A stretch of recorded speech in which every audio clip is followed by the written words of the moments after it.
मतलब ये इतने आत्मविश्वास से कैसे कह सकती है कि मैं अपने मिलन की पहली रात्रि नहीं मना सकता? नहीं नहीं, कह रही है कि आप आज मिलन की प्रथम रात्रि नहीं मना सकते। क्यों? आज अमावस्या का योग है और ऐसे में ग्रह अशांत होते हैं। ऐसे में मिलन की प्रथम रात्रि मनाए तो आने वाले जीवन के लिए घातक सिद्ध हो सकता है। इसलिए क्या? इसलिए उठा लो। क्या उठा लो? अरे हमें कह रही है अपना बिस्तर उठा लो और चलो इनके साथ। कहाँ? इनके साथ सोने। अरे नहीं, अरे शारदा सुनो तो। अरे ये अब तो शारदा भी गई और इसका गला नशा भी गया। अब तो तानी सुनाई दे।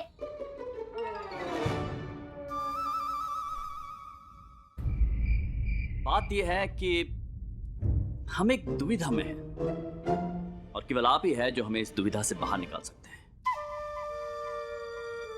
कैसी दुविधा महाराज?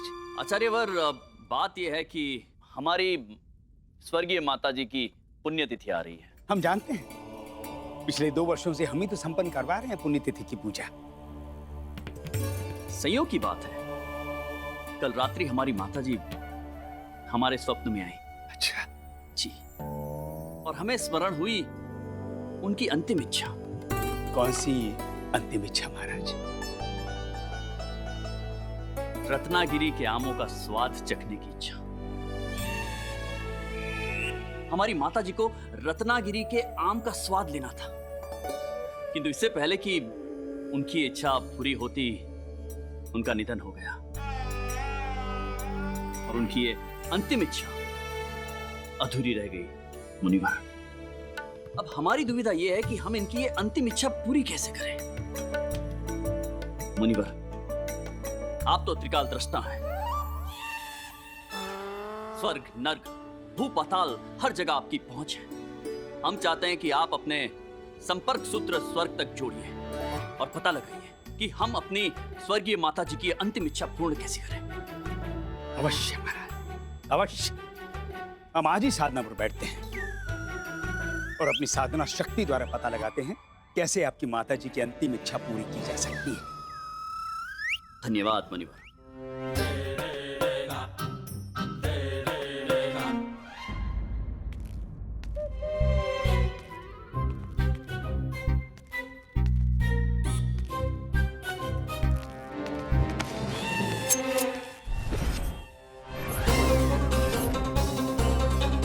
सावधान, जो अपनी जगह से हिले तो। कौन हो तुम और इतनी रात में इस महल में क्या कर रहे हो? मंत्रीवर, आप? महाराज, आपने तो हमें डरा ही दिया था महाबली। क्या बात है मंत्रीवर, क्या भेष बदला है आपने? सो तो है महाराज, वैसे भेष बदलने में ना हमारा तो कोई जवाब ही नहीं, कोई सानी नहीं। अच्छा, मेरा मतलब है आपका भी कोई सानी नहीं महाराज। हमारा भी ही महाराज, ही आपका ही कोई सानी नहीं महाराज। अब भी तो हमारे साथ ही ठीक लगता है। अब देखिए ना, आपने क्या भेष बदला है। कमाल का भेष है महाराज। इसे कहते हैं भेष, इसे कहते हैं परिभाषा भेष की। भला कोई कह सकता है कि इस बहरूप के पीछे स्वयं विजयनगर नरेश महाराज श्री कृष्णदेव राय हैं। महाराज कृष्णदेव राय की। धीमे महामंत्री, अगर किसी ने सुन लिया तो पकड़े जाएंगे हम। चलिए चलिए, शीघ्र चलिए। चलिए, वैसे भी निकलने में काफी विलंब हो गया महाराज। वो विलंब हमारी वजह से हुआ है महामंत्री। हम यहाँ आने से पहले भूल से महारानी तिरुमलम्बा के कक्ष में चले गए थे और उन्होंने हमारे लिए कुछ विशेष व्यंजन बनाए थे, इसलिए थोड़ी देर हो गई। हम समझ सकते हैं महाराज। आप क्या समझ सकते हैं इसमें? आपकी कर्तव्य निष्ठा महाराज। और क्या समझे, और समझने में बचाई क्या है महाराज। ये मतलब आंधी हो या प्रलय आ जाए, परंतु आप माह में एक बार अलग अलग वेशभूषा में राज्य में रात को निकलकर अपनी प्रजा का हालचाल पूछना कभी नहीं छोड़ते। आवश्यक है महामंत्री, आवश्यक है, क्योंकि यदि हम ऐसा नहीं करेंगे तो हमें पता कैसे चलेगा कि हमारी प्रजा हमारे बारे में, हमारे शासन के बारे में क्या सोचती है। इसी तरह तो हमें हमारी प्रजा का सुख दुख पता चलता है। अब चले, विलंब हो रहा है। चलिए महाराज।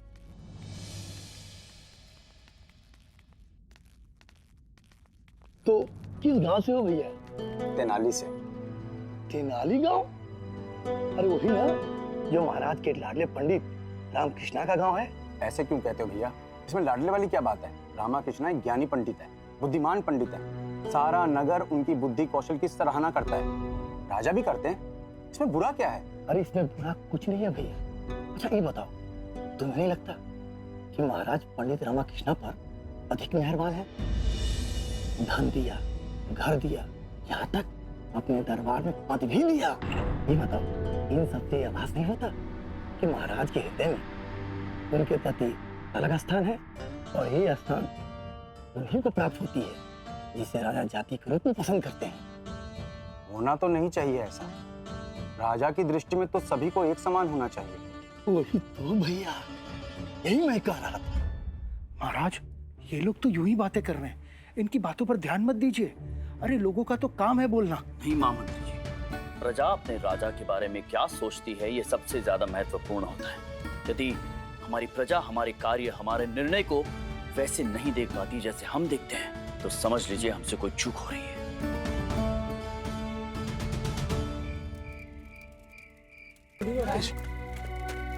प्रणाम मुनिवर। प्रणाम मुनिवर। इतनी रात को आप कहाँ से आ रहे हैं? और गांव से आए हैं, बैरागी हैं। आइए आइए ऋषिवर, हमारे साथ बैठिए, विश्राम कीजिए। आइए। अवश्य अवश्य, थोड़ा सा विश्राम तो कर ही सकते हैं हम। आइए मुनिवर, आइए। अरे हटो हटो। लगता है आप सब अपने राजा को बहुत प्रेम करते हैं। जी जी बहुत आदर करते हैं उनका। जी जी जी। आपका गीत सुना, थोड़ा सा अच्छा लगा। ये सब तो ठीक है, लेकिन आप सभी लोग इस समय यहाँ पर पौष क्या? पौष? ये पौष क्या है? वो क्या है ना ऋषिवर कि हम सब लोग पत्नी उत्पीड़न के शिकार हैं। हमारी पत्नियां जब जब उत्पीड़न करती हैं, हम लोग यहाँ आकर बैठ जाते हैं और हमने इस जगह का नामकरण भी कर दिया, पौष, पत्नी उत्पीड़न संघ। और जब हमारी पत्नियों का क्रोध शांत हो जाएगा तो हम सब लोग अपने अपने घर को चले जाएंगे। कमाल है, भला कोई अपनी पत्नी से इतना डर सकता है क्या? इसमें कौन सी बड़ी बात है मुनिवर, जब हमारे वीरों के वीर राजा श्री कृष्ण देव राय, जो कि किसी से नहीं डरते हैं, वो भी अपनी धर्मपत्नी महारानी तिरुमलांबा के सामने आते ही भीगी बिल्ली बन जाते हैं। फिर हम किस खेत की मूली हैं भाई? अरे महाराज है तो क्या हुआ, है तो हमारी तरह पति ही। अरे वो भी अपनी पत्नी के आगे आत्मसमर्पण कर देते होंगे, जैसे हम लोग अपनी अपनी पत्नियों के सामने आत्मसमर्पण कर देते हैं।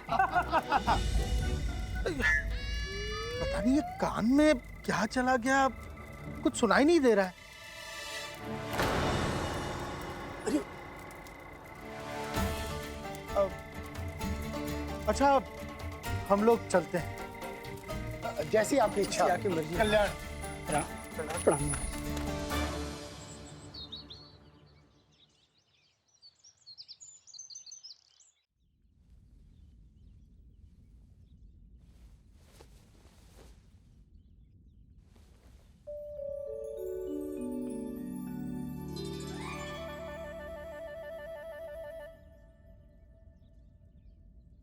शारदा, शारदा उठ शारदा, भोर हो गई है, जल्दी उठ शारदा। माँ उठ रहे हैं ना, धीरज रखिए। अम्मा, अब तो हम नींद में भी आपकी लाठी की भाषा समझने लग गए। लो उठ गए, प्रणाम।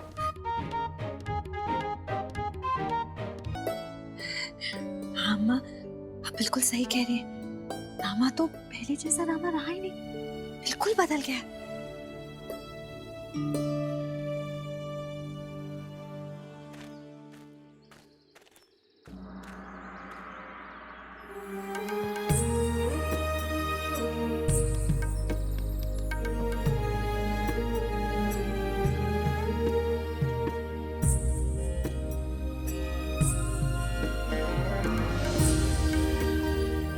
मंत्रीवर महाराज, ये कन्या कौन है? ऐसा लगता है हमने पहले कभी नहीं देखा है। महाराज, बड़े आश्चर्य की बात है। क्या आप इन्हें भूल गए? ये शारदा देवी अपने पंडित रामकृष्ण की धर्मपत्नी।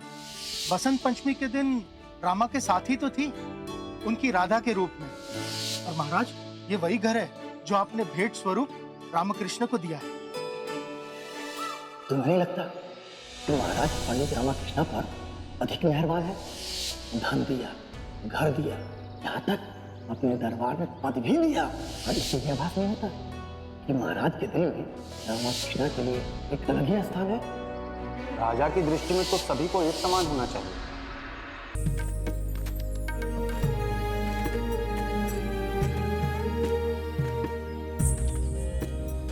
भिक्षाम दे माते, भिक्षाम दे। भिक्षाम दे माते। क्षमा कीजिए ऋषिवर, परंतु इतनी सुबह सुबह? भूख, मृत्यु, भाग्य, सौभाग्य, संपत्ति, विपत्ति, ये सब समय दिख के थोड़ी आती। हमें भूख लगी थी तो तेरे द्वार पर आ गए पुत्री, किंतु यदि तुझे कोई आपत्ति है तो कोई बात नहीं, हम खाली हाथ ही लौट जाते हैं। चलिए। रुकिए मुनिवर, रुकिए प्रभु, रुकिए, रुक जाइए। क्या करियो शारदा, कह रहा है साधु को कोई खाली हाथ लौटाता है क्या भला? ये रामा, हमारा वो तात्पर्य नहीं था। मैं जानता हूँ, पर इन्हें तो यही प्रतीत हुआ होगा ना कि हम इन्हें भिक्षा देना नहीं चाहते। मुनिवर, मैं अपनी पत्नी की ओर से आप दोनों से क्षमा मांगता हूँ।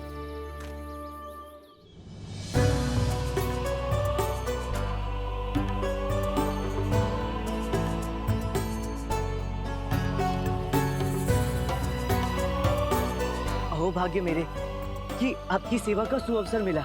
आइए ना, भीतर आइए प्रभु, भिक्षाएं क्यों, भोजन करके जाइए। जो भी चाहेंगे बना दिया जाएगा। अपने शुभ चरणों से इस घर को और पवित्र कर दीजिए।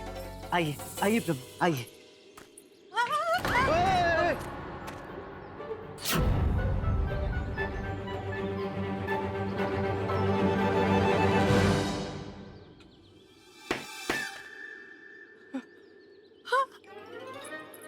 कोई आगे नहीं बढ़ेगा, जो जहां है वहीं खड़ा रहेगा, एक कदम भी आगे नहीं बढ़ाएगा कोई। ये अम्मा, क्या कर रही हो? सौभाग्य से साधु घर पधारे हैं और तुम इस तरह से कह रही हैं ये साधु नहीं है, इन्होंने इन्हें पहचान लिया है।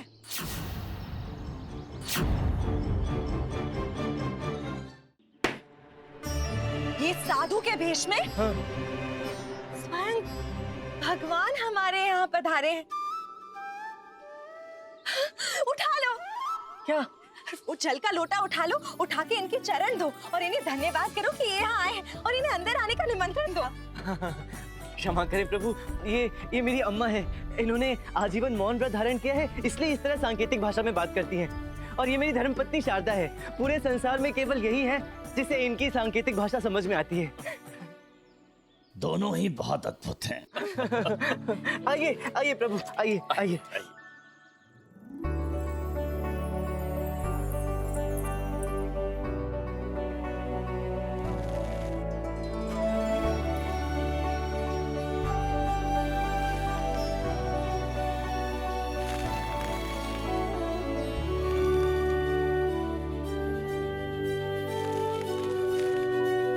कल्याण। ये गुंडप्पा है, मेरा सबसे करीबी और प्रिय मित्र। गुंडप्पा, ऋषिवरों को प्रणाम करो।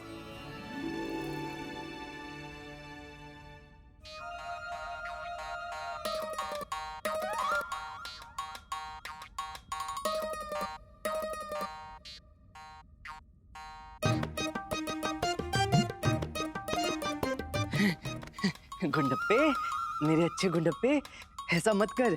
ये साधु हैं, अतिथि हैं, और अतिथि तो भगवान समान होते हैं ना, इसलिए यहाँ से कुछ भी निकालने का सोचना भी मत। हाँ, अरे गुरुवर, आप मत घबराइए।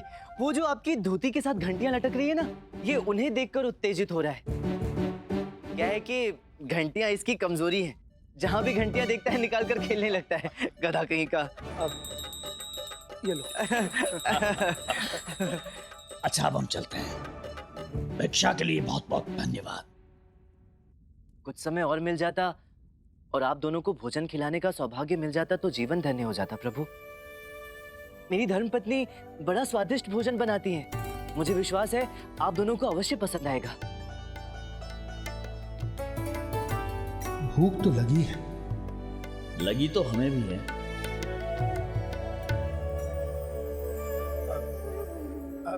ठीक है, परंतु घर में कुछ बनाने की आवश्यकता नहीं।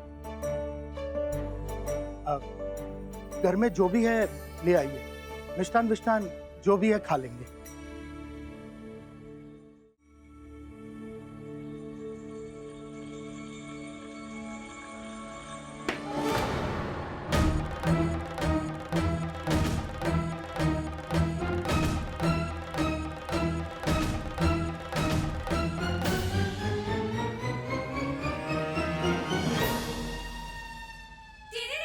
अम्मा कह रही हैं कि इन्होंने जांच लिया है कि ये मिष्ठान आपके भोग के लिए बिल्कुल स्वादिष्ट और सुरक्षित है। अब आप इन्हें ग्रहण कर सकते हैं। आपकी माताजी ने मौन व्रत अवश्य धारण किया है, किंतु बातें करना इनको अच्छा लगता है।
मिष्ठान बहुत ही स्वादिष्ट थे, आनंद आ गया।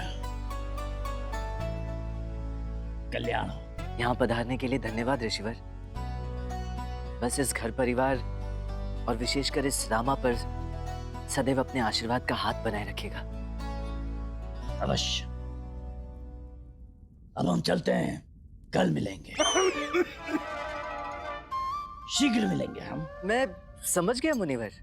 अब आज की सुबह तो हो ही गई, आज हम मिल भी लिए। अब तो आप आज विश्राम करेंगे, कल ही मिलना होगा। यदि प्रभुवर की आज्ञा हो। मेरा कहने का अर्थ है यदि ऋषिवरों का आशीर्वाद रहा तो।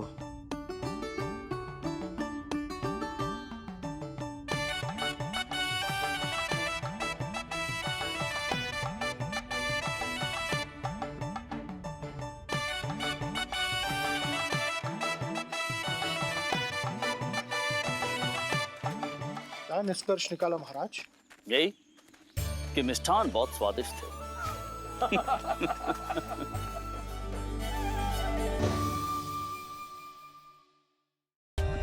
For more updates, subscribe to our channel, click the show links and enjoy watching the videos.